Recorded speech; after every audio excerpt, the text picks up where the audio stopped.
natin yung 2008 recommendations ni UN Special Rapporteur Philip Alston, which are very clear and remain relevant to this day. And I would like to quote, "The government should immediately direct all military officers to cease making public statements linking political or other civil society groups to those engaged in armed insurgencies. Any such characterizations belong solely within the power of the civilian authorities. They must be based on transparent criteria and conform with the human rights provisions of the Constitution and relevant treaties." Red tagging, Mr. Chair, replaces civilian court proceedings with military-style PSY-ops or PSY-war operations. Sa pamamagitan po ng red tagging, ang mga proseso ng ating mga korteng sibil ay pinapalitan ng PSY-war operations. The security sector's determination of what they call communist support or terrorist support is made without clear standards, without admissible evidence as admitted themselves, and outside what is contained or defined in the law. Gusto nating diinan na ang AFP at PNP, maging ang NTF-ELCAC, NICA at NSC, ay hindi po mga korte. Hindi sila dapat pinapayagan na gumawa ng determination of guilt based merely on hearsay and inadmissible evidence. Neither should they or their target or their agents engage in extrajudicial killings based on this flawed determination of guilt. Hindi natin dapat na pahintulutan na sila ay maging complainant, prosecutor, judge, and executor at the same time, base lamang sa mga hearsay, inadmissible, incredible, and incompetent evidence in grave violation of the basic tenets of due process and presumption of innocence na nakasaad sa ating saligang batas. From the Alston recommendations, Mr. Chair, we can say that government agencies, especially the uniformed units, should immediately end the practice of red tagging and terrorist labeling, whatever they call it, of activists, the opposition, and government critics. This should mean, one, we recommend that they cease using their official social media pages and sites for the purpose of vilification of activists. Military and police units should be required to adhere to existing social media community standards, as well as the code of ethical conduct for public officials. In fact, Facebook itself has listed several of these accounts traced to the military. Number two, state forces must not weaponize social media, engage in coordinated inauthentic behavior, and spread fake news. Ito po yung dahilan kung bakit dinown yung mga sites. Number three, the AFP and PNP should end the practice of red tagging, guilt by association, and terrorist labeling using posters and streamers. And these are what the witnesses said earlier. These should also include the persona non grata streamers that undermine the authority of the LGUs.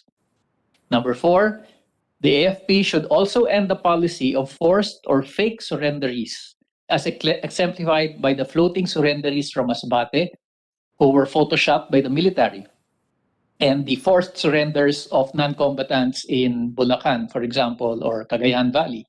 Congress should review appropriations for the ECLIP, as the questionable surrenders make the program prone to corruption. Number five, there should be a swift investigation into the killings of unarmed activists. The principle of command responsibility should be observed in areas where there has been a high incidence of extrajudicial killings of activists.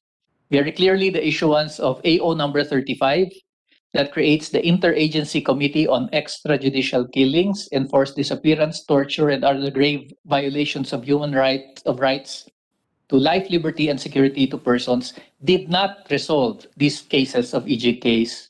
It, in fact, failed to stop this political violence. We strongly recommend, Mr. Chair, the creation of an independent commission that will investigate these cases of EJKs, enforced disappearances, and other rights violations.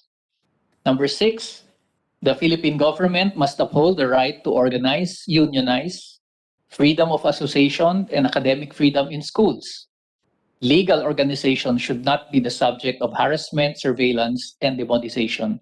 And number 7, Congress to pass the Human Rights Defenders Bill, authored here by in the Senate by Senator Laila de Lima, that principally aimed at providing mechanisms that will protect the life, liberty, and security of human rights advocates and defenders in the conduct of their work. In relation to legislation, Mr. Chair, maybe the Senate would also like this to study the possibility of that proposed measure to prohibit red tagging.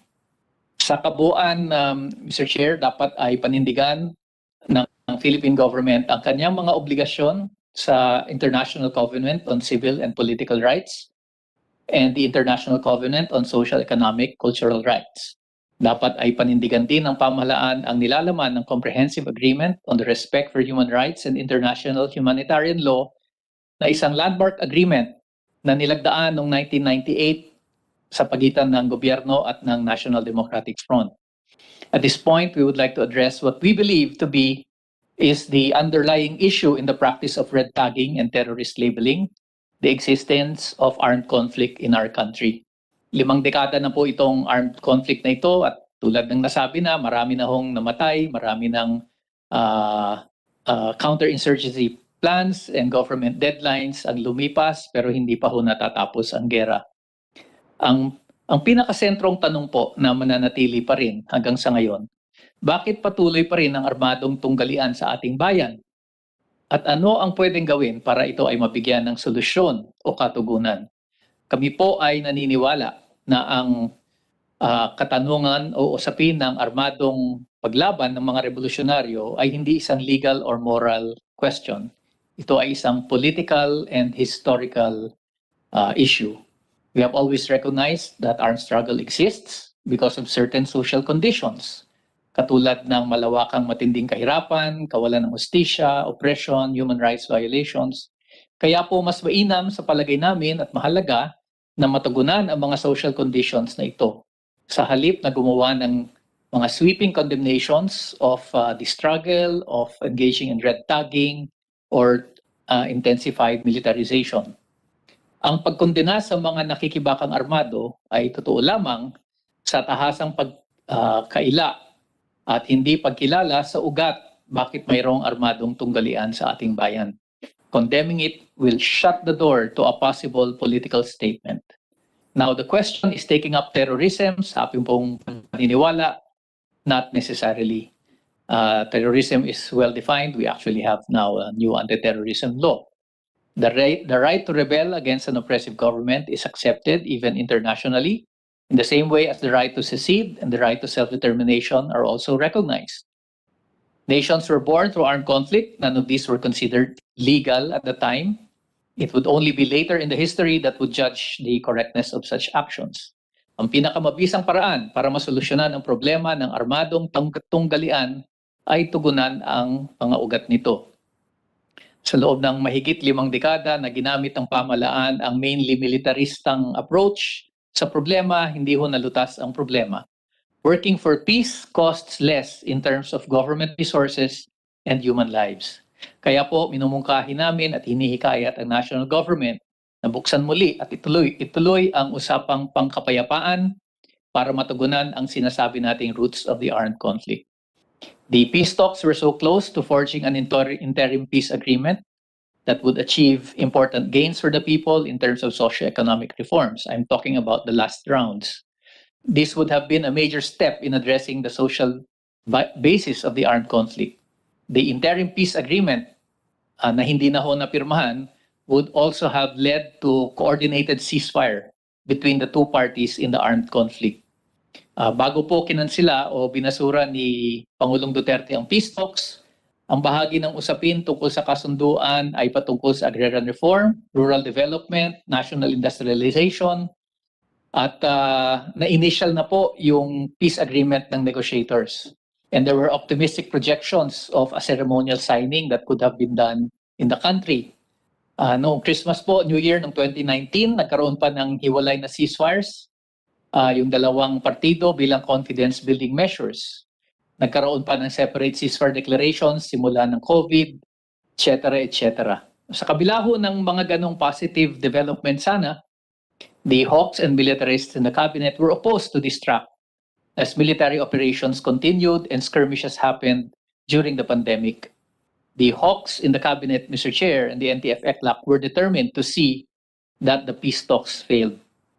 Dahil sa totoo lang naman, kung may peace talks in place, mawawala na po ng silbi ang NTF-ELCAC. Kung ang kapayapaan ay kayang maabot at makamit sa negotiating table sa pamamagitan ng isang political statement, bakit pa kakailanganin ang isang NTF-ELCAC?